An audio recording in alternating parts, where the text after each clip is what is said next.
अगर इस चैप्टर से रिलेटेड सारे वीडियो चाहिए एक सीक्वेंस में टॉपिक वाइज, तो चैनल पर जाइए मेरे, वहां पर एक प्लेलिस्ट बन रखी है। हर चैप्टर की मैंने प्लेलिस्ट बना दूंगा, वहां पर आपको एक सीक्वेंस से सारे चैप्टर के वीडियोस मिल जाएंगे।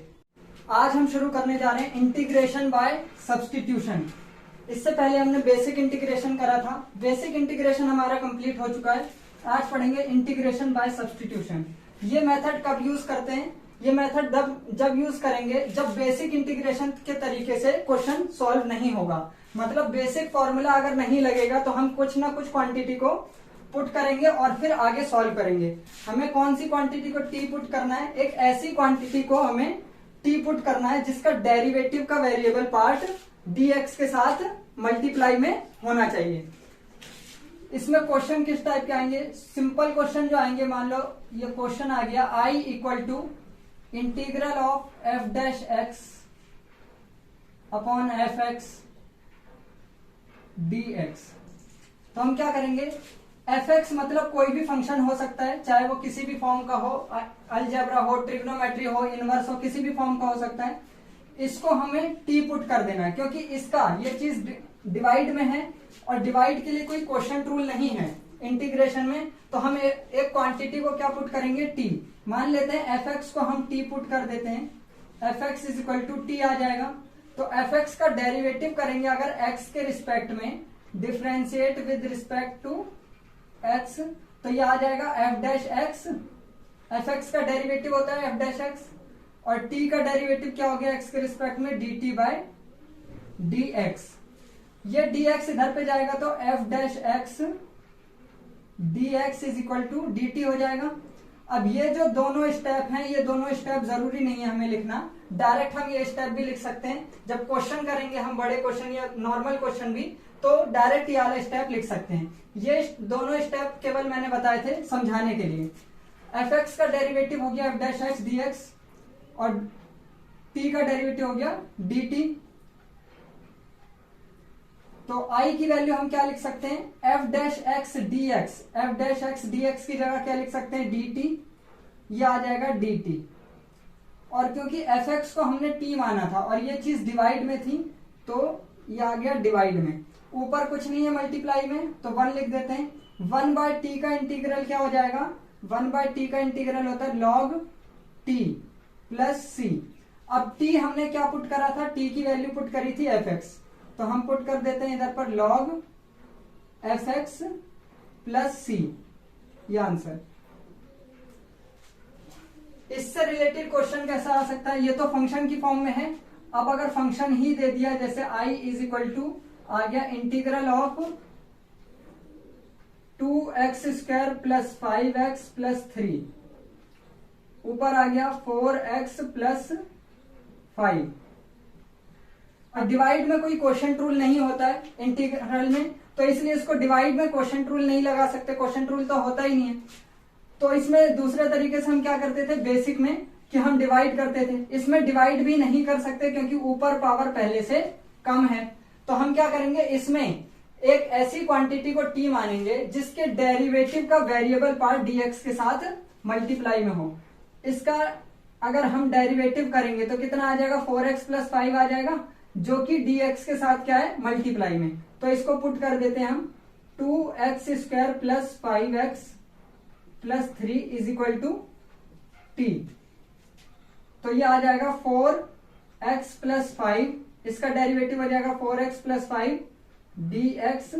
इसका तो 0 हो जाएगा, वो लिखने की जरूरत नहीं है, इधर पर आ जाएगा dt। तो I की वैल्यू क्या आ जाएगी हमारी? 4x plus 5 dx। 4x plus 5 dx की जगह क्या लिख सकते हैं? dt। और डिवाइड में इसको हमने t माना था, t। 1 बाय टी का इंटीग्रल क्या हो गया? log t plus c। t की वैल्यू रख दो जो थी पहले से, t की वैल्यू थी 2x square plus 5x plus 3 plus c। ये आंसर हो गया। और देखो, और क्वेश्चन अगर ऐसा आ जाए, I is equal to integral of F x की whole power n F dash x D x, तो इसमें क्या पुट करेंगे? इसको t मान लेते हैं, पुट करते हैं F x is equal to t, तो एफ एक्स का डेरिवेटिव हो गया f dash x D x is equal to d t. तो आई हमारा क्या आ जाएगा, f dash x D x की जगह लिख सकते हैं हम डी टी। इसको हमने क्या माना था टी, तो ये आ जाएगा टी की पावर एन, और टी की पावर एन का इंटीग्रल क्या हो जाएगा, टी की power N plus one divided by N plus one plus सी।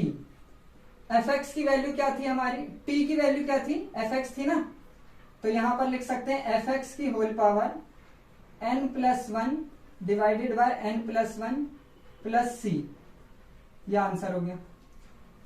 इससे रिलेटेड क्वेश्चन कैसा आ सकता है, जैसे आई इज इक्वल टू इंटीग्रल आ गया यहां पर tan x की होल पावर 5 और sec स्क्वायर एक्स आ गया।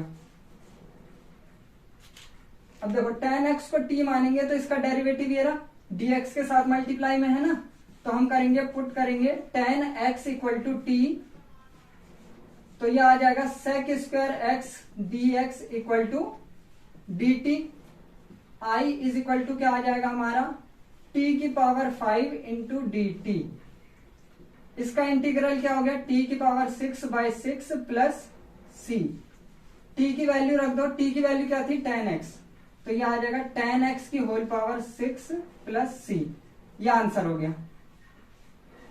ऐसा क्वेश्चन आ गया तो हम क्या पुट करेंगे, इसको t पुट कर देंगे, अंडर रूट एफ एक्स अगर t पुट कर दें हम, तो इसको दूसरी तरफ ले जाएंगे पहले, फिर बाद में डेरिवेटिव करेंगे। टी स्क्वायर एफ एक्स का डेरिवेटिव हो गया एफ डैश एक्स, ये हो जाएगा 2t dt। तो आई की वैल्यू क्या आ जाएगी हमारी, एफ डैश एक्स,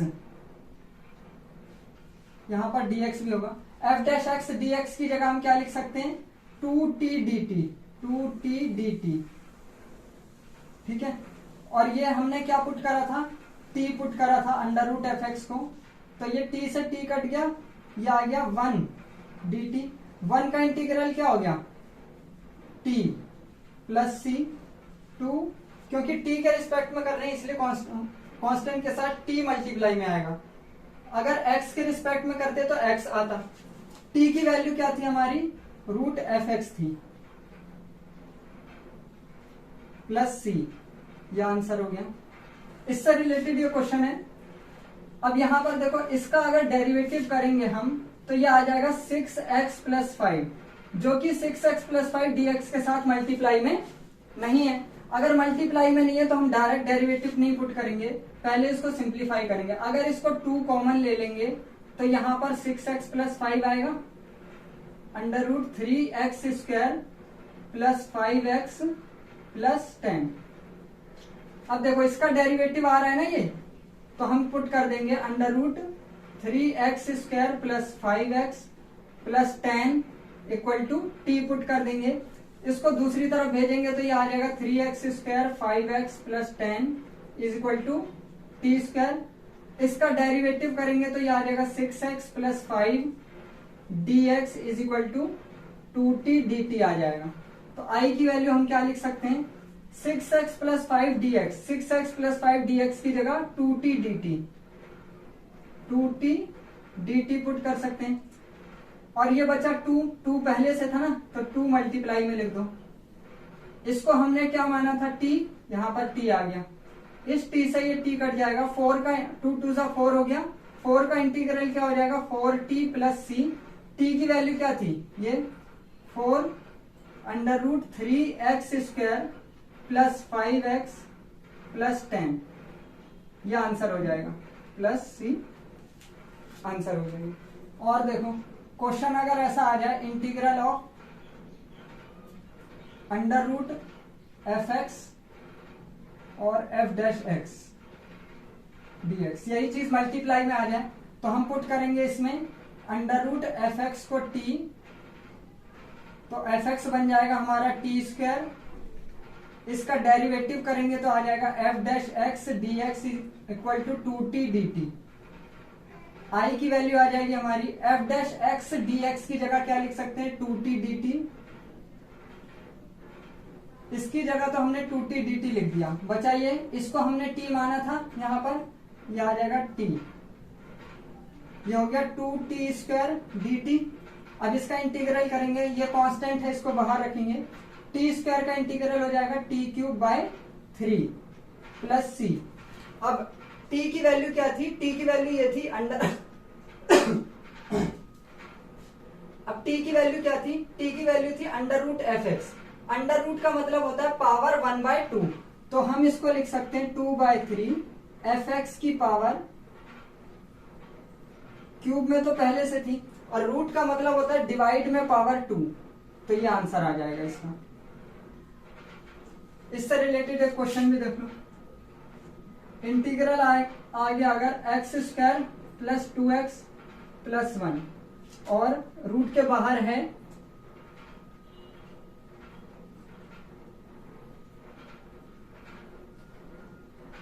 x + 1 है dx। अब देखो अगर इसका इंटीग्रल करना होगा तो इसको t मानेंगे, तो इसका डेरिवेटिव में क्या आएगा, 2x + 2 आएगा। 2x + 2 तो मल्टीप्लाई में है नहीं, तो अगर हम 2x + 2 को 2 कॉमन लेंगे तो बचेगा क्या, x + 1। इस डेरिवेटिव का वेरिएबल पार्ट क्या है, x + 1 है ना, ब्रैकेट के अंदर ये आ रहा है, ये तो 2 कांस्टेंट है, बाहर भी लिख सकते हैं इंटीग्रल के बाहर। x + 1 dx के साथ मल्टीप्लाई में आ रहा है, तो इसलिए हम इसको t पुट कर सकते हैं, t पुट कर सॉल्व करेंगे। इसको पुट कर देंगे, t x² + 2x + 1 = t, तो ये आ जाएगा x² + 2x + 1 = t²। डेरिवेटिव करेंगे तो 2x + 2 dx = 2t dt आ जाएगा। 2 कांस्टेंट आ गया, x + 1 dx = 2t dt। इस 2 से ये 2 कट जाएगा। देखो x + 1 dx की जगह हम क्या लिख सकते हैं, t dt लिख सकते हैं। x + 1 dx की जगह t dt लिख सकते हैं। इसको हमने क्या माना था, t माना था, तो ये आ गया t। t × t क्या हो गया, t²। t² का इंटीग्रल क्या करेंगे, t³/3 प्लस c। अब इसमें t³/3 प्लस c आ गया ना। अब इसमें हम करेंगे, t की वैल्यू रख देंगे। t की वैल्यू क्या थी, t की वैल्यू ये थी ना, तो x² + 2x + 1 की होल पावर 3, और रूट का मतलब हो गया डिवाइड में पावर 2 प्लस c, ये आंसर हो जाएगा।